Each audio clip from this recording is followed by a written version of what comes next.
The hype for Miyabi is at an all-time high, so let's try to keep things grounded in this balanced review of the highly anticipated character, as we always do on the channel. 3 pros, 3 cons, and 1 food for thought if you stick around to the end. Now let's jump into pro number 1. If there was a 6-star character or a double S rank, if there was a rarity higher than S rank, Miyabi probably would fit firmly there as a notch above all other damage dealers in the game. The clips in this video are just her base copy and her signature.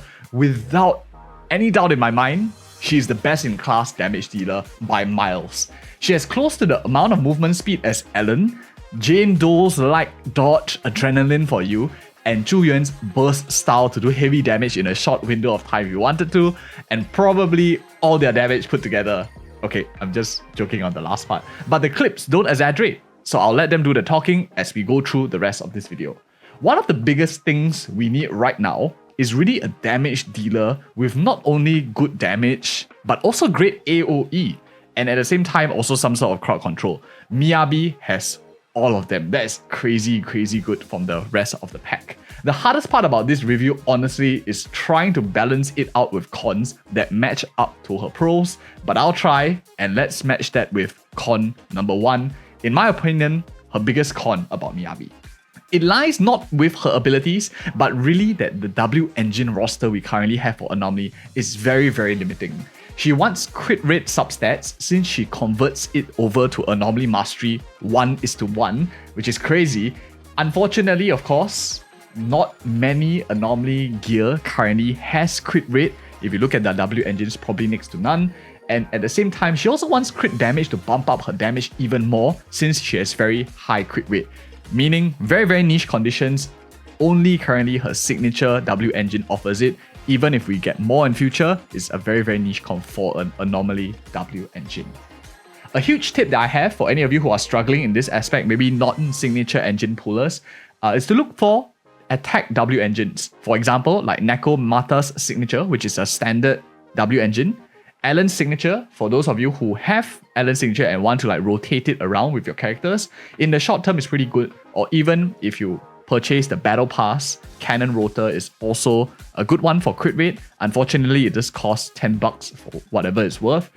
This will still get you access to crit rate and decent amount of damage for Miyabi. We'll talk more about this in the Miyabi guide already out on the channel. You can watch that after this video as well to learn more. This con, however, will be really well mitigated with time as we get her reruns, more opportunities to pick up when we have better savings, or at the same time, hopefully when more W engine comes into the game, be it attack or anomaly, as long as you have crit, is an access for Miyabi to consider too. Pro number 2. As we are on the topic of cost in terms of premium currency, the flip side to this is actually her second pro. Her team compositions, on the other hand, are very extremely free-to-play friendly. All Miyabi needs right now to proc her additional ability is a support character or a section 6 character. This means that she unlocks her team compositions with insanely flexible teams and strong units. For example, like Lucy and even Sokaku, Rina are all options as well. Super versatile and super universal. Very strong support characters. I found it nice to actually run a team of A ranks with her in the same team, or even with including some standard units like Lycan, and she even scales all the way up as you get more and more limited characters. For example, a team compositions with multiple premium characters all in one, meaning that this character will pretty much benefit all accounts and skills as you go along the game, and the more characters you have, you can just slap more characters in and she scales very nicely and has teams for all of them too. Con number 2.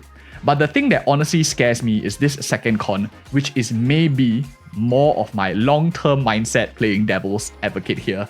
DPS characters tend to have a shorter lifespan than support characters, defensive characters in general. Since it's easier to sell you a flashy character that does 1 million damage rather than a support character that protects you for 1 million damage, meaning Hoyoverse as a company and gacha games are more incentivized to sell you flashy DPSs. They look cooler as well. That's also why they will want to sell you a hot waifu fox lady with a sword and black hair. Okay, you kind of get my point. At the end of the day, if Miyabi is a tier higher, how long will it be before we get another Void Hunter? Will there be a tier higher than Miyabi? I'm just thinking really out loud here. But one thing's for sure is I probably might not play Ellen as much as I used to before right now. But thankfully, of course, for Miyabi's case, she is probably one of the best positioned DPS in terms of long-term power creep. And that's why the third pro rather, is actually going to talk about it. And that is pro number 3. Zenless Zone Zero is a game where really all you need is just a base copy of characters to clear the end game. The biggest problem right now is either anomaly focus meta or crit focus meta, and sometimes we rotate between the two depending on what stage it's in, as we saw in the recent rotation to stun meta when Lighter was around. Some of us might struggle if we don't have a wide enough roster. However, thankfully, Miyabi plays into both. Whether it's anomaly teams like Bernice, Yanagi, Piper, or even crit teams with traditional stun units or Sokaku and other support units, Miyabi's hybrid playstyle offers you the best of both worlds and is possibly her strongest selling point of them all in terms of flexibility in the current game state of team compositions that she can play into. Combined with her fluid and versatile mechanics, this versatility really makes it very difficult to push her out of meta and power creep in the long term. The easiest way is probably like make numbers bigger, but then you will have a bigger problem in the game itself, so it's likely that Hoyoverse will go down that road in the near term. But likely, what's most likely going to happen is the safest way to maintain balance in the game, yet also sell more DPS characters in the future, will be to rotate Ice out of meta and maybe focus on other elements for the other Void Hunters if they were to come in the game, if they had to in the future. It's 3 for 2 now, so let's round things up with the last con, and I'll share something special as well. Con number 3. Miyabi is not Unga Bunga. You do need to consider rotations. When Anomaly is about to proc, has it been proc recently, when to rotate, your buff up times, your stacks, and even split scaling builds need to be solidified before you start to see her pop off like the showcases that we are showing right now. For those lazy to like do homework and wondering why their Miyabi does no damage at all, the easiest way to solve this is just by subscribing and watching our guide videos, which you already have out on the channel, where we spoon feed you all the information that we've done already. There are simpler characters to play, to be really honest, and if you are just a player who likes left clicking or right clicking, then maybe play Redacted or something. The final point as we round out our balance video is really neither a con or a pro, just a bonus at the end, is Miyabi loves supports.